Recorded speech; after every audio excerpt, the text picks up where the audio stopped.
कुमार ने आज बड़ा बयान दिया और उन्होंने कह दिया कि लालू यादव को मुख्यमंत्री बनाने के पीछे हमारा ही हाथ है। आपको बता दें कि इसी जेपी आंदोलन से लालू यादव और नीतीश कुमार ने अपने पॉलिटिकल करियर की शुरुआत की थी और आज जब सदन में नीतीश कुमार भाषण दे रहे थे तब उन्होंने जो कहा उस बात की खूब चर्चा हो रही है कि आखिर नीतीश कुमार ने लालू यादव को मुख्यमंत्री कैसे बनाया था और यादव जो नाराज थे उसको कैसे मनाया था और विधानसभा चुनाव से पहले यादव का जिक्र करना, लालू यादव को सीएम बनाने के पीछे नीतीश का हाथ वाली बात करना, नीतीश कुमार का मकसद क्या है, इसी मुद्दे पर हम बात करेंगे। बात करने के लिए स्टूडियो में हमारे साथ मौजूद है हमारे सीनियर जर्नलिस्ट सरोज सर। बहुत बहुत स्वागत है सर आपका। जी बहुत धन्यवाद। जो भी दर्शक देख रहे हैं आपका भी स्वागत है हमारे स्पेशल कार्यक्रम सियासी चर्चा में और मैं आपके साथ वंदना। सर, विधानसभा चुनाव का वक्त है, चुनावी साल है, 7 से 8 महीने के बाद चुनाव होने वाले हैं और उसके पहले नीतीश कुमार का इतना बड़ा बयान आता है, बड़ा खुलासा करते हैं कि यादव समाज नाराज था, नहीं चाहता था, लेकिन हमने उनको मनाया, हमने लालू यादव को सीएम बनाया। क्या था मकसद, इशारा किस ओर था? देखिए, इशारा जो कि सदन में आज जो हो रहा था ना, काफ़ी हंगामा, तेजस्वी यादव बहुत एग्रेसिव थे जी। बजट पर बहस चल रही थी, अब अभिभाषण पर भी बहस चल रही थी, बजट पर भी बहस चल रही थी।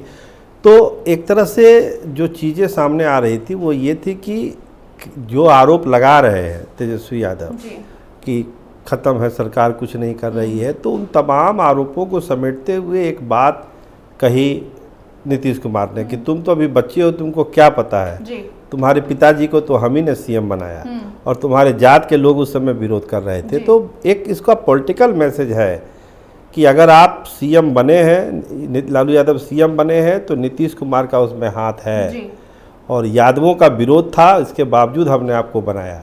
आप अपने आप को यादव का मसीहा मत मानिए कि सब यादव आपको फॉलो करते हैं, ऐसी कोई बात नहीं है। लेकिन आज के वक्त में अगर हम देखें तो तेजस्वी यादव के कोर वोट बैंक कहलाते हैं यादव, जनसंख्या भी खूब है बिहार में। क्या एक ये भी तो वजह नहीं है कि नीतीश कुमार ने प्लानिंग के तहत यादव को लेकर ये बड़ा खुलासा किया है ताकि वो जो यादव तेजस्वी यादव के तरफ जाते हैं, वोट देते हैं, वो इनके तरफ आए, थोड़ा झुकाव इधर भी हो जाए? नहीं, एक मकसद तो ये भी रहा ही होगा कि यादव वोटरों के बीच एक कन्फ्यूजन की स्थिति पैदा की जाए, तेजस्वी यादव के दिमाग में एक भ्रम की स्थिति पैदा की जाए। क्योंकि जो उदाहरण उन्होंने दिया, उस उदाहरण में दो चीज़ बातें शामिल है।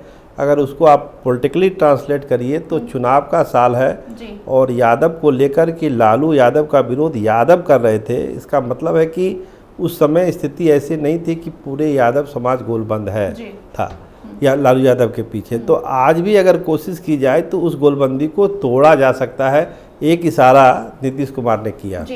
ऐसे में आने वाले चुनाव में इसका क्या प्रभाव पड़ सकता है? क्योंकि जिस तरीके से नीतीश कुमार ने इतना बड़ा बयान दिया, क्योंकि नीतीश कुमार कोई आम प्रवक्ता और नेता नहीं है बल्कि मुख्यमंत्री है और बहुत कम नीतीश कुमार कुछ और कहते हैं, क्योंकि तेजस्वी ने भी कहा कि एक ही बात को रिपीट मोड पे नीतीश कुमार बोलते हैं। अगला लाइन नीतीश कुमार का क्या होगा ये कोई भी बता सकता है, लेकिन आज उससे हटकर नीतीश कुमार ने जो बातें कही ये साफ बताता है कि आने वाले चुनाव में कुछ तो प्रभाव पड़ेगा यादव वोट बैंक पर।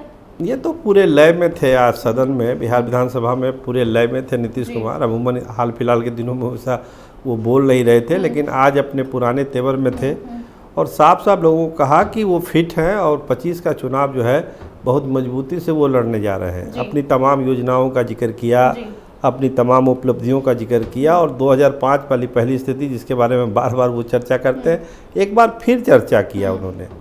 और बहुत लोग हमसे पूछते हैं कि ये 2005 वाली बात वो क्यों उठाते हैं, तो देखिए जवाब इसका बहुत साफ है। जो यूथ वोटर है बिहार में अभी सबसे ज़्यादा, वो पीढ़ी जो 2005 के बाद पैदा हुई, जो पहला बार वोटर है, जो दूसरा बार वोटर है, उसको ये बतलाना कि क्या 2005 के पहले क्या था, आप समझिए। अगर तेजस्वी यादव की तरफ जाएंगे तो एक बार फिर वही बिहार आ जाएगा। इसीलिए वो इंटेंशनली इस बात को कहते हैं, ऐसा नहीं कि एक फ्लो में बोल देते हैं, एकदम इंटेंशनली वो सुनाना चाहते हैं युवा वोटरों को। युवा वर्ग है वो सोचने पर मजबूर हो जाए कि आखिर 2005 के पहले क्या था, उसकी जानकारी। बोलते हैं ना कि अपने पिताजी से पूछिए, दादा से पूछिए, चाचा से पूछिए कि 2005 के पहले क्या था।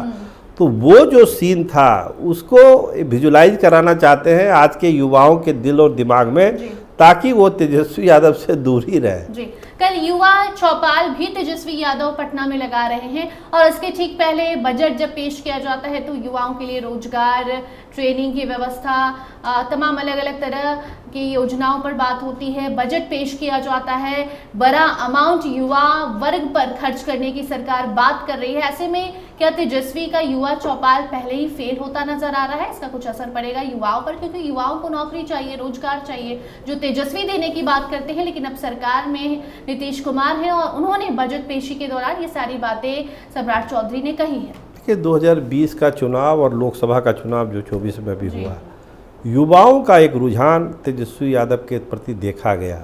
वजह इसकी रोजगार, और उसी मिथक को नीतीश कुमार तोड़ना चाहते हैं कि रोजगार तेजस्वी ने नहीं दिया, रोजगार हमारे दिया। देखिए युवाओं को क्या चाहिए? रोजगार चाहिए, खासकर बिहार के युवाओं को, वो भी सरकारी नौकरी चाहिए।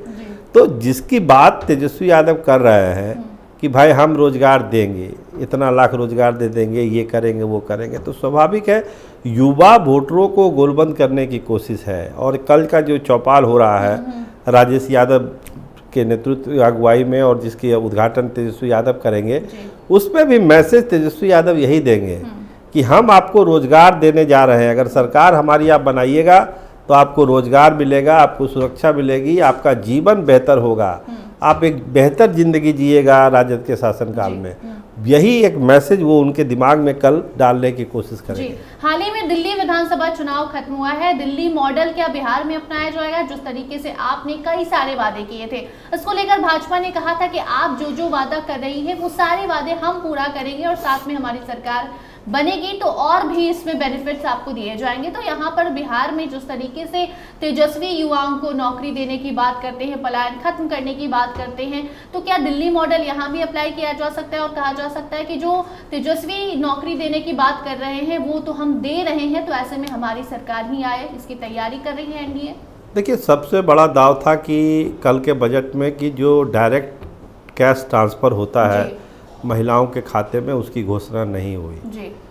क्योंकि बजट पेश करने के पहले ही तेजस्वी यादव ने एक मांग रखी सरकार के पास कि माई बहन योजना को से आप कॉपी ही कर लीजिए, लेकिन वो पैसा ट्रांसफ़र करने की घोषणा कीजिए, लेकिन उसको नीतीश कुमार ने होल्ड पे रखा है। हमको लगता है कि चुनाव जब थोड़ा नज़दीक आएगा तो नीतीश कुमार ये दाव खेलेंगे। फिलहाल तेजस्वी यादव के कहने पर तो इस बजट में वो करने वाले नहीं थे। तो इस तरह की जो लोक लुभावन योजनाएं होती है उसका फ़ायदा मिलता है, ये साबित हो चुका है। नुकसान कितना होता है ये तो विश्लेषण का विषय है, इस पर अलग अलग आंकड़े हैं, अलग अलग राय है, लेकिन जो चुनावी फ़ायदा है इस तरह की योजनाओं का होता है, ये कई राज्यों में ये साबित हो चुका है। तो स्वाभाविक है जब चुनाव और नज़दीक आएंगे बिहार में तो एनडीए के तरफ से भी इस तरह की योजनाओं को घोषित किया जाएगा, कुछ को लागू भी किया जाएगा। और लेकिन तेजस्वी यादव ने बहुत पहले से इस पर एक होमवर्क करके चीज़ों को आगे बढ़ाना शुरू किया कि हम महिलाओं को ये देंगे, फ्री बिजली देंगे, युवाओं के लिए ये करेंगे, तो अपना एजेंडा वो सेट करते जा रहे हैं। एनडीए भी सेट करेगा। तो भरोसा जनता को करना है कि किसके वादे पर भरोसा करें, आने वाले वक्त पे पता चलेगा। लेकिन ये सारी चीज़ें जो आपने कहा दिल्ली की तरह यहाँ भी उसको फॉलो किया जाएगा। जी बहुत बहुत धन्यवाद सर। जी बहुत धन्यवाद। देखिए विधानसभा चुनाव नजदीक है और जैसे जैसे चुनाव पास आ रहा है वैसे वैसे बिहार की सियासत गर्माते जा रही है। दिन ब दिन नए नए मुद्दे सामने आ रहे हैं, क्या वो विपक्ष हो या फिर सत्ता में बैठी पार्टी एक दूसरे पर वार पलटवार कर रही है। और इसी बीच नीतीश कुमार का बयान सामने आता है जिसके बाद हलचल तेज है। क्या अब यादव का वोट बैंक नीतीश कुमार की तरफ झुकेगा या नहीं, ये तो वक्त बताएगा। फिलहाल इन मुद्दों को लेकर आप क्या कुछ सोचते हैं कमेंट सेक्शन में जरूर बताइएगा। देखते रहिए स्टार टीवी बिहार। धन्यवाद।